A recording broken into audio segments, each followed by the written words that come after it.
Welcome and hello. This is the Windham Weekly Radio Show with Ken Folan, my guest host, or actually my assistant host, and this is Mark Doyle, the heart of Windham, as the other host of the show. Today we have a special guest with us, one of our favorite friends, Neil Weathers, the Assistant Superintendent of Schools. He used to be the acting, but he's graduated now and he's got his Emmy, so he's gone on to be the assistant. So we're going to talk school. We're going to talk what's coming up in the fall. We're going to talk all sorts of new stuff. We're also going to take your questions, and if you wish, call 860-456-1400, and you can talk directly to the assistant superintendent. And don't forget, we're on 1495.3. Why, Mr. Folan has joined us. Mr. Folan, welcome. It's Ken Folan to you, voice of Wyndham. You're Mushroom. You're here with the heart of Wyndham. Yeah. I'm the part that cares. Is it still beating? I'm the heart that cares. So let's go right in there with Mr. Weathers. Mr. Weathers, tell us something. I called you Jeff outside. I'm sorry. I don't know who the hell I was talking to anymore. Well, don't worry. I didn't even notice. Excuse me? What was this? Let's talk about your role as the acting superintendent. We'll get that right off the top. How was your time? You earned an Academy Award. What, are you kidding me? I said that already, yeah. Yeah.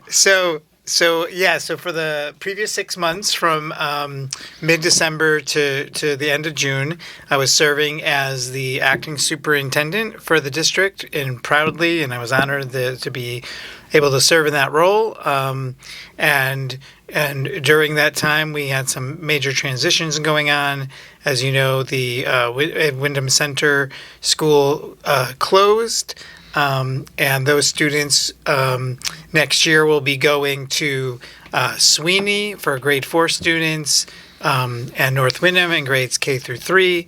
And we also have all of our fourth graders from last year will be joining the middle school and having grades 5 through 8 all at the middle school like it was originally designed. So that was taking place.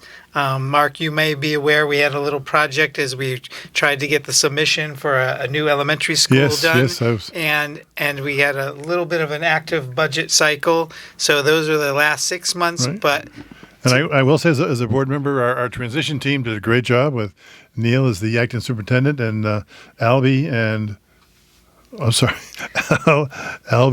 and Beth as the acting assistant superintendents. Thank you. And then the one thing I just wanted to say, so that was the last 6 months, but what I'm really excited about is we have our new superintendent, Dr. Gomero, who started on July 1st, and she's really taken the ground running, and you might have seen her in the Boombox Parade, you might have seen her at Third Thursday, you might have seen her at the Latin Multicultural Festival, and she's just making herself very visible to really just talk to the community. Yeah, she actually really started in June. She was spending time with us even before her official start date. Well, the most important thing about her is she was smart enough to come on the #1 rated show on WLI history, the Windham Weekly, with the voice of Windham, so she really could get an education. You know, these people who get in those superintendent jobs at the top, they're not like me and you, Neil. We're doing our job. We're blue-collar guys. We're working, pushing the books on the kids, right? Doing what the top dog says. That's what... But we put her in her place. This is Windham. It's a little different. You've got to work, and you got to get the people, and you got to get everyone behind you. And she did a great job on our show, and she's welcome back. And we expect her back. We'd love to have you back again in the fall when we kick it off for another school year. Can you handle another school year, Neil? I'm ready for another school year. We're going to do great things this year, and the district is just really ready. I think so. In a great place, and like I said, Dr. Gomero has really just taken off, and we have a lot of good things in store for us. Like, Wyndham's a great district already, and it's going to continue to succeed and have great things happen. So tell us about the summer school program. I know we had to cut it back because we had the lack of the federal funds, the ESSER funds that helped us last year. But how's summer school going for us, Kevin?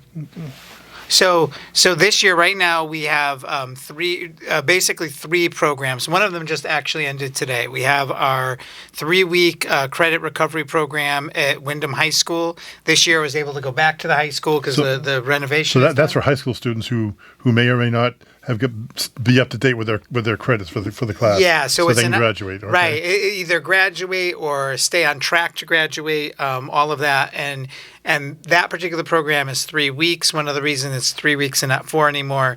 Our deadline is July 31st to August 1st to get the credits in. So we were running the program 4 weeks, but then we were running it after the deadline when we realized that we just made an adjustment and changed the structure of it. But it works just fine now. And students, we had about 70 something students participate in that this year. And then of course we have our K to 3 program that takes place kindergarten through grade 3 that takes place at Charles H. Barrow STEM Academy. We select that location because of the air conditioning, and it's hot out. And that is with a literacy focus for our students. So they're to do what we need to get them reading and grade level, and just also opportunity for all of those students to connect with our awesome staff. Now, these are students that we have identified that need the extra help. So yes, you alluded to a more robust program several years ago. There, we were able to let anyone come that wanted to, as funding has been reduced. We went back to a model we previously had done here in the district, and most districts do, where it's based on criteria from some of our reading assessments. Do you get a lot of middle schoolers recovering credit as well, or just high schoolers? We do. It's just high schoolers now. We actually don't have middle school programming currently because we did when we had the ESSER funds, but we basically do the 3 components that are required by law. We do the kindergarten through grade 3 literacy. We do the high school credit recovery, and the third piece is the extended school year. Would that include, though, now that the seniors are going, do you have funding for the incoming freshmen to recover credit? We not for credit recovery, but we haven't. We didn't do it this year, but we've had years where we've done sometimes like. I don't know if I always like this expression, but like an algebra boot camp or something to prep students for incoming to grade 9. Yeah, sure. But as Mark said, though, the funding has been reduced by somewhere in the upwards of 70-80% over the last couple of years. So we had to be very strategic and mindful how we went about it. But kudos to the staff that worked all 3 programs. They did a great job. When you went in to the classrooms, you just saw just a lot of great learning. Students seemed to be enjoying themselves and learning. And so I was very, very happy the way summer school is turning out. And the extended school year program and the kindergarten through grade 3 literacy program, that will run until next Thursday. We run it Monday through Thursday for about 4 hours for 4 weeks. So that will, and that also, by the way, is extended school year takes place at Charles H. Barrows. Right, we're taking advantage of the newer school at Barrows with the air conditioning and the more equipment there. Correct.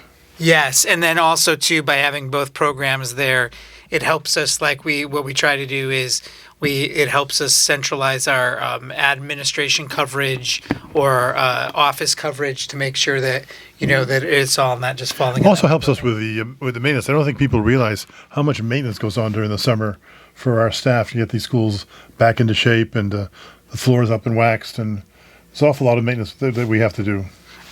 I'm really glad you said that, because last night, one of the slides Dr. Gomera talked about in the transitions, our facilities department and our IT department, preparing for a normal school year is a lot of work. It's like any sort of job. Like when you're not doing that job, you have your thoughts on it, but like to watch it in action, there's a lot of work. But they have the additional responsibilities of cleaning out Windham Center School, and also making sure that Windham Middle School is prepared to receive close to 200 more students this year. So my hat's off to all of them, because that's just an immense amount of work. But their other regular responsibilities haven't gone away. Now that the young students have gone back, the ECC students have gone back to the high school building, have we renovated back the space at... Thank you for that beautiful question. Well, of course. I'm the voice of Windham. I just want, because I haven't heard anything on the building committee that they renovated. It comes out of ignorance, so don't worry about it. So oh, this is not going to go well today.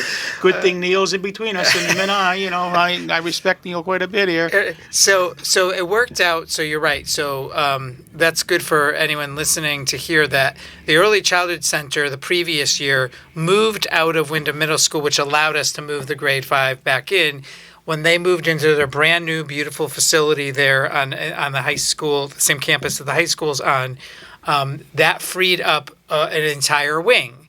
And that happened to have just the right amount of classrooms that house our entire 5th grade, and we were able to move them back there. But prior to doing that, we used the full year versus trying to speed up the transition last year to update the classrooms and obviously The bathrooms and everything else had to be renovated. yeah. So we took it from a pre-K facility to something that 5th graders could be in, and the classrooms look great, and they look ready to go. So we're really excited about So that. the little guys are in their space. The middle school kids and elementary kids going to the middle school, their spaces are all set.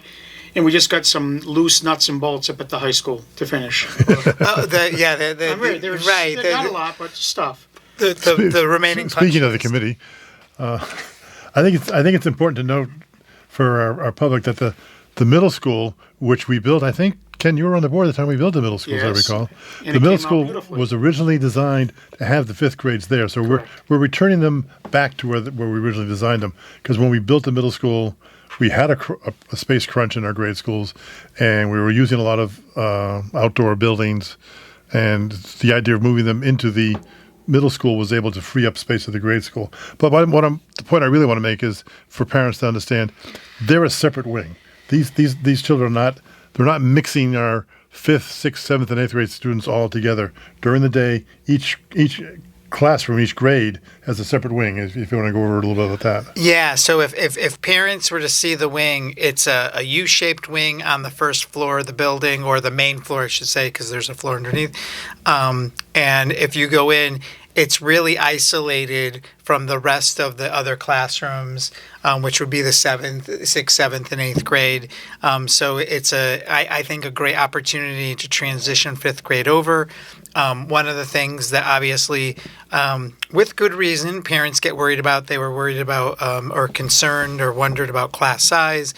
Actually, what we did is there's currently about 10 classes of grade 4 last year. There's going to be 10 classes of grade 5 next year. There's actually no change to any class size. The only benefit is now sometimes you'd have across town the Class A would have 24 students in it, and Class B over here would have 16, and now you can have them be a little bit more evened out. So that's nice when we're doing stuff like that.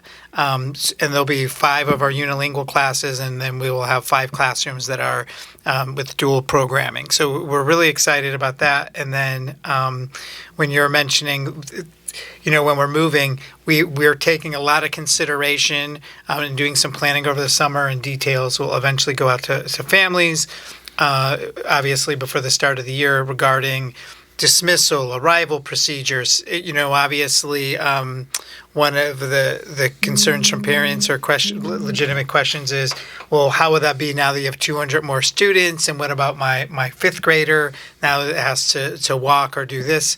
So we're taking all of those sort of things into consideration. But now that we don't have Early Childhood Center in the space, and they're in their new space, we have the opportunity to rethink, because we have that for people that are familiar with the property, we have that road space behind that can be used for arrival and dismissal as well. So we have some opportunity to be structured and thoughtful about it. Yeah, it's normally closed off with gates, but there actually is a road that circles the entire building, so that we can get the buses back there.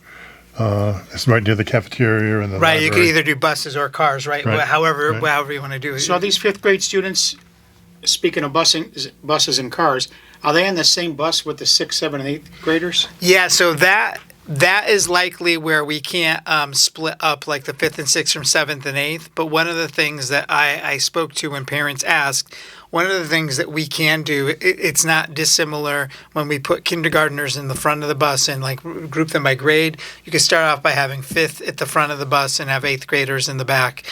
And you could just assign seating potentially. So there's some opportunity there. And as we get more details, eventually we'll see. But like I know there were some questions, could you have fifth and sixth be separate from seventh and eighth? I just don't know that's to be feasible. That's an expensive proposition right there. Right, but what I will say is the transportation costs aren't. There's no exorbitant transportation costs because even though you have more students going to Windham Middle School and you might have to add a couple buses overall, you're not running the buses you were at Windham Center. So it's really what we consider to be a neutral cost. So we were thinking that going into it, and over time, we always examine our bus routes. With M&J that services our district. We take a look and we try to through the year make sure that buses. That we have the right number of students on buses and things like that. So if I'm a nervous parent and I want more information about the transition to the middle school, do they call the middle school? Do we have our principals there? Do they call your office? Just to reassure some of these parents. Right. So anyone is always welcome to call my office about any question. But if you want a school-specific answer, likely what I'm going to tell you is to call the middle school and talk to Principal Carlos de la Brera or one of his assistant principals, or hopefully his office will have the information to put you in the right direction, either be able to give you the answer or tell you where to find it or who to talk to. Or take advantage of today's show. Neil Weathers is here from the Windham Public Schools, Assistant Superintendent of Schools, 456-1400. Right here on the hottest show on radio, Windham Weekly. Even though I'm carrying Doyle and getting tired, the voice of Windham, Ken Folan, is here for you. But 456-1400, let's get some questions answered today while you're, before the heat comes tomorrow. Sounds like a plan. What's the deal with Windham Center now? You're almost empty the building, and then is it gonna be just turned over immediately to the town for responsibility? So currently, what we're working on is obviously we June 30th was the last day of our fiscal year last year, and school the last day of school was June 17th. So in the weeks since then, our facilities and IT department has been clearing it out. We have met with the town ahead of time just to have sort of an understanding. So we have a couple of months to make sure we clear everything out that we can use. We don't want to leave something or throw something out that's not reusable. And that includes not just anything facilities with furniture. Most of that now has been moved. But IT needs, certain things that are inside the building, and take if you're going to take it out, you don't rip it out of a wall. It takes a little, it takes a little time to do. So those are the things, and then so we're hoping over the summer, at least on our end, we will have everything we need out of the space. So is most of that furniture reusable, or is it not reusable? Anything that was reusable has been relocated to somewhere in the district. Okay. Anything that we put in dumpsters literally just wasn't usable. It was. Because I want the community to know that, because that's, again, I'm not a social media guy, Yeah. but that fake news story was out there from certain people in the community saying we're throwing everything out, we have to buy new, and that's just another rotten rumor about the school district that we try to dispel here. And so you heard it from Neil Weathers. Anything that was of quality, of value, of being able to repurpose, we were able to spread across the district and save money doing that. There's always stuff that is just beyond repair. Right, and we actually had some equipment that was usable, but we didn't need it for a specific space right now, and we stored it in district. So we didn't. Perfect. So even if there was a surplus of something, we didn't just discard simply because we didn't have an immediate need for it. And so the next phase now, Mark might know this, I don't. So the school's closed. I'm sure that there's, because I still see trucks in there doing certain things, but the responsibility of that building, did that really change hands per se back to the town where they're gonna watch the windows in the heat in the winter and all that stuff? The plan, I believe, is that by the end of the summer, by the end of August, we will, if you will, turn the keys back over to the town. Okay. And then they would take responsibility for yeah, anything. right. And right now we projected out in doing this, like the utility costs, which will be minimal because there's no people using the Correct, building yeah. unless facilities is in there and has to turn on lights, but we're not burning any oil or using other utilities. So we're not too concerned about that. This is where we've had the plan for a full year at least. So we're hoping that the council has come up with some plans of their own as to what to do with this facility, whether they're going to reuse it, repurpose it, or sell it. We were hopefully in the town. Well, maybe that's someone we'll have to get a council member to help us with. Maybe you might know one. But anyway, so what is what's the next elementary school next summer that's being shut down? Or you're not going to, are you holding off until? Yeah, currently there is no plans to close any other schools. Okay. Our actually real focus, I would say, is on the looking forward to the new consolidated elementary schools. So right now what we'll have next year is 3 kindergarten through grade 4 schools. They will be Natchog, which isn't too far from right here. We will have North Windham, and we will have Sweeney School, and all 3 of those will be our, for lack of a better word, traditional elementary school grades. We will continue to have our magnet school with a STEM focus, Charles H. Barrow STEM Academy. We will have our middle school now with grades 5 to 8. We have our early childhood center that houses 2 programs within it. And we will have our high school, and we will have Windham Phoenix Academy that is in that old space in North Windham, or the space that it was the Berkshire Bank headquarters. So the timetable now is, and Mark, I'll probably Mark will have this answer maybe. The timetable now for the proposition for the new school, is it on the docket to be put up for a vote by the community in November, or is that not Correct. ready for the purchase of the land?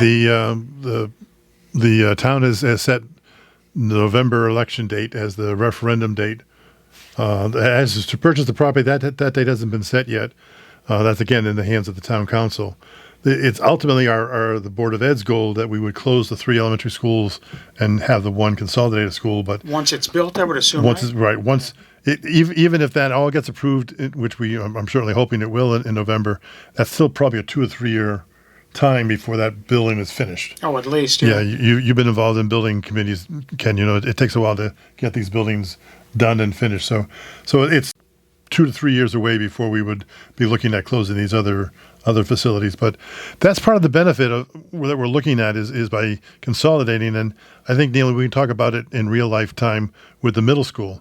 By now putting all of our 5th grades together in that one building, our 5th grade teachers will now have a great advantage of being able to plan together, to make sure their curriculum is matched up, to work with each other in terms of, if I've got 5 kids that are behind on reading and you've got 6, maybe I can take yours and you can take mine that are ahead on reading or something, so they can do more individualized learning. It does give opportunities for intervention cycles when you're trying to work on what students specifically need. Sure. Also, I think the point you made, like when you're talking about teaming up our teachers where they can meet and discuss practice and learn from each other, where they're not the only 5th grade teacher. There's only 1 or 2 5th grade teachers. Now there's 2 teams of 5, like a team of 10 that could get together and really think about and have discussion about improving how they instruct and serve, and help our students be successful. I think that's a great way to show the benefits when we do have the new elementary school. Well, there's a ton of benefits by doing what you're doing as far as the consolidated school goes. That's going to go a long way with everyone being on the same page curriculum-wise, all in one building, have all your special, curriculum in there, your art, your music, whatever. It'll be that much better, I think. I see it in so many communities already that have gone that model. I think it's the way to go. I think in Windham it's got to be one of the best options that we're doing for the kids and these families. I think it's critical. Yes, I actually completely agree with you. I think the biggest benefits are you're going to have a state-of-the-art facility for our students. Yeah. We mentioned the fact that having students all together provides opportunity for them to get all the things that we can offer our students in one place, including some of our specialized offerings. Also with a modern building, and this, is important to mention, you have all the modern safety features of a building when you think of the high school and that vestibule that when you walk in, and just that's now part of the build, when you're talking about a new school. So I'm really excited about that, and it just is.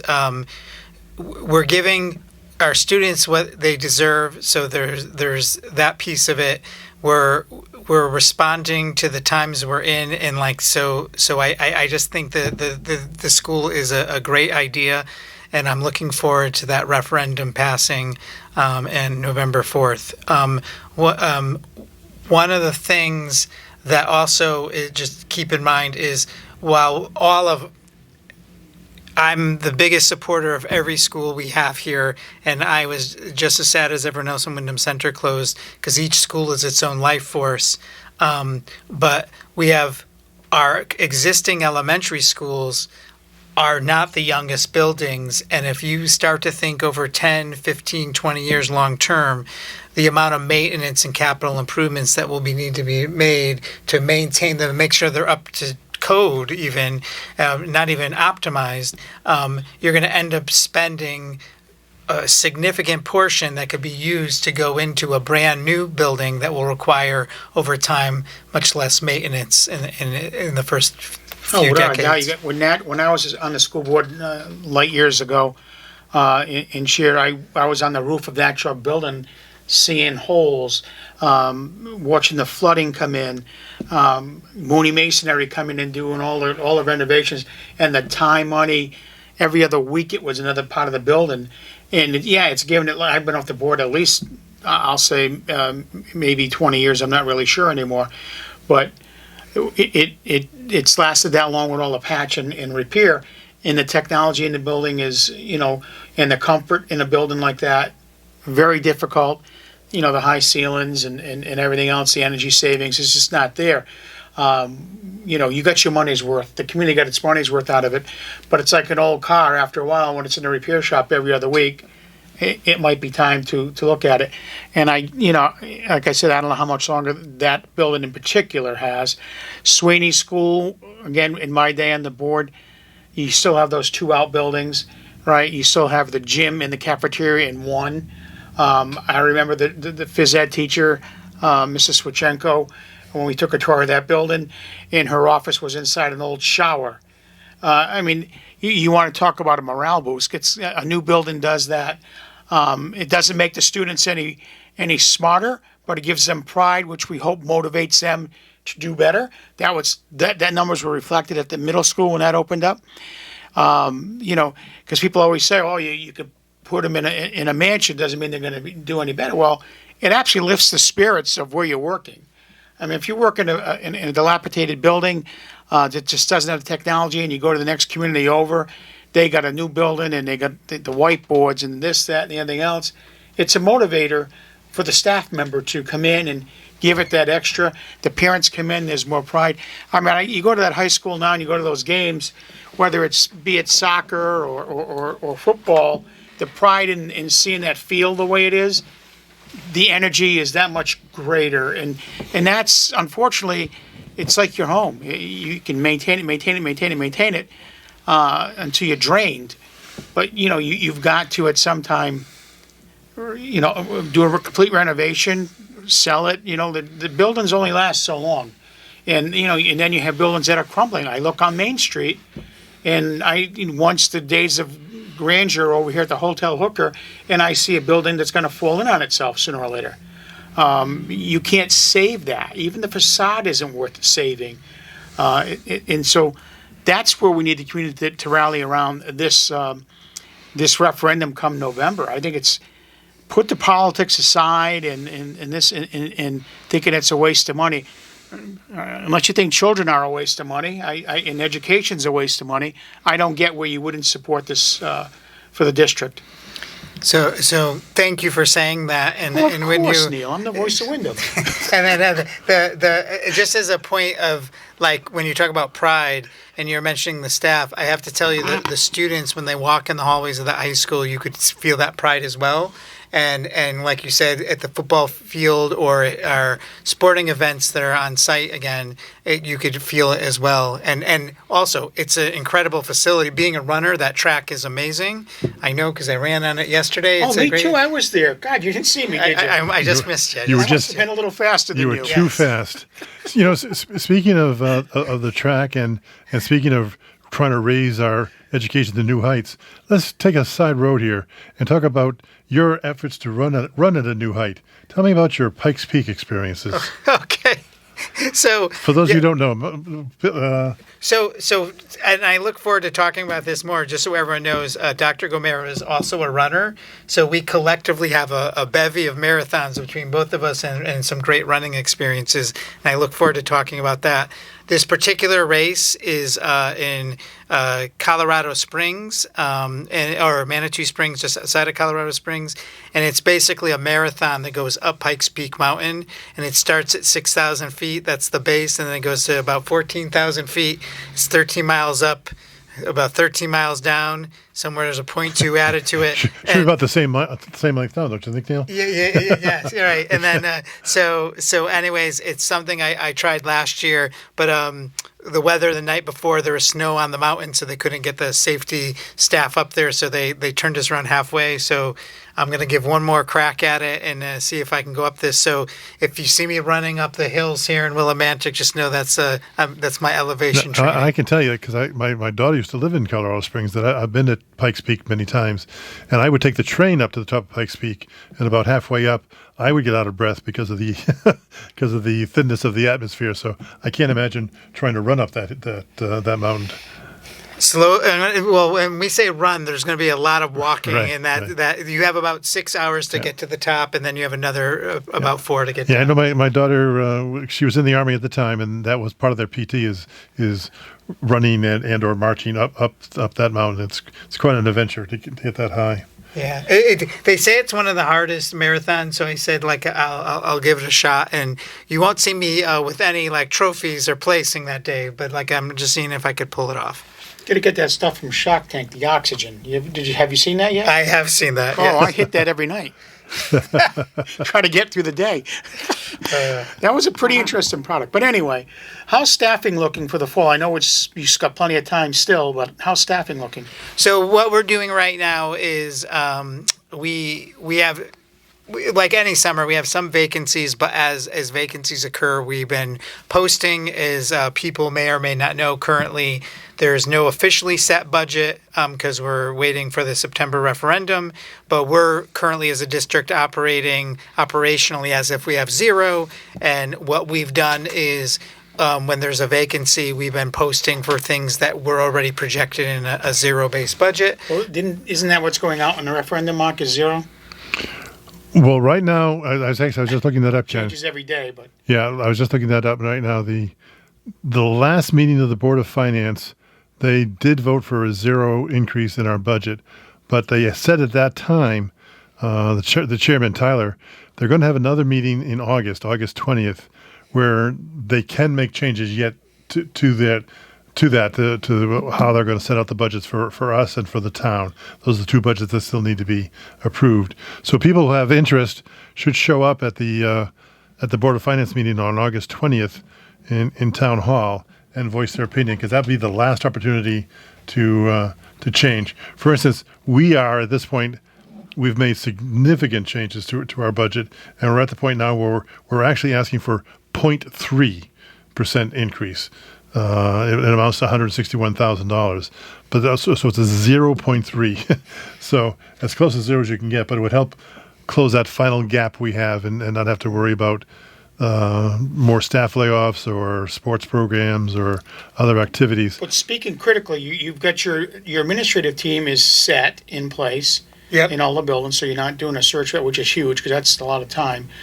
And I'm assuming your even though you're planning for the worst at zero, because they're not going to go any lower than that, you're filling the critical slots, whether it's special ed, sometimes math, science, and all that. Yeah, like so if those like so if say someone takes a position somewhere else and there's an opening, those like all of our classrooms in critical areas we immediately are filling, and anything that's projected in the budget for next year based if it was a zero, we know what positions we would still like have, so we post those immediately.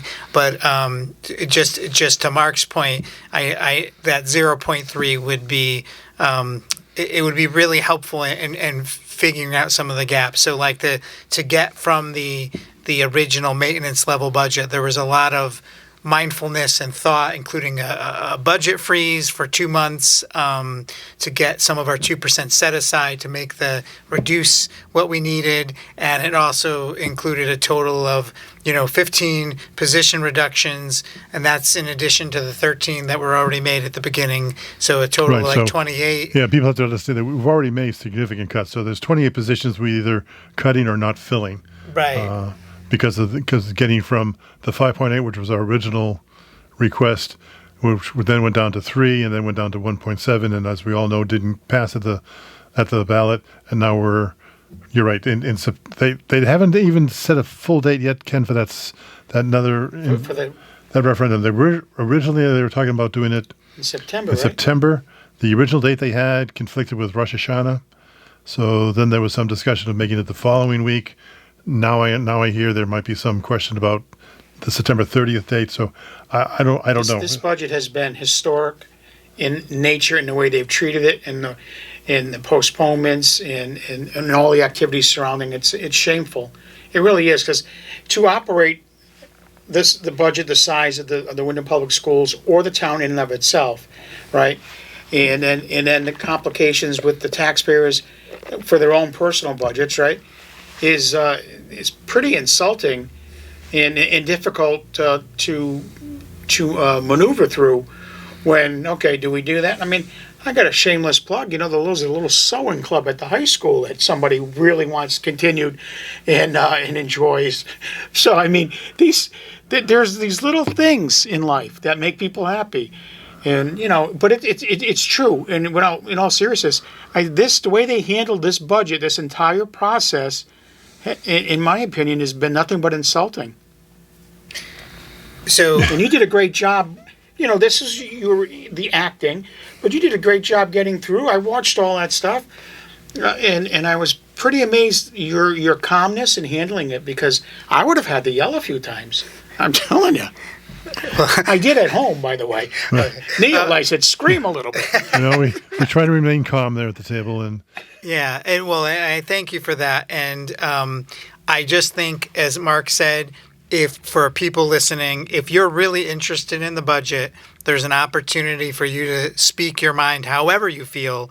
I always think public advocacy for how you feel at a town meeting is a great vehicle for you to share. There's public comment that's always available to anyone that lives in town. So that meeting is an opportunity, and I'm sorry I sidebarred because we talked about budget, but to your point, our staffing, I feel like we're in good place with what we have. Good. And then, like you said, all the for the most part, those critical positions are in place, or they're at least posted, and we're going through the cycle like we would any summer. I do notice currently that we have fewer vacancies than we normally do at this time. One of the points we made in one of our budget hearings, we actually had our presentation to the Board of Finance, we actually had at Windham High School, which I thought was great.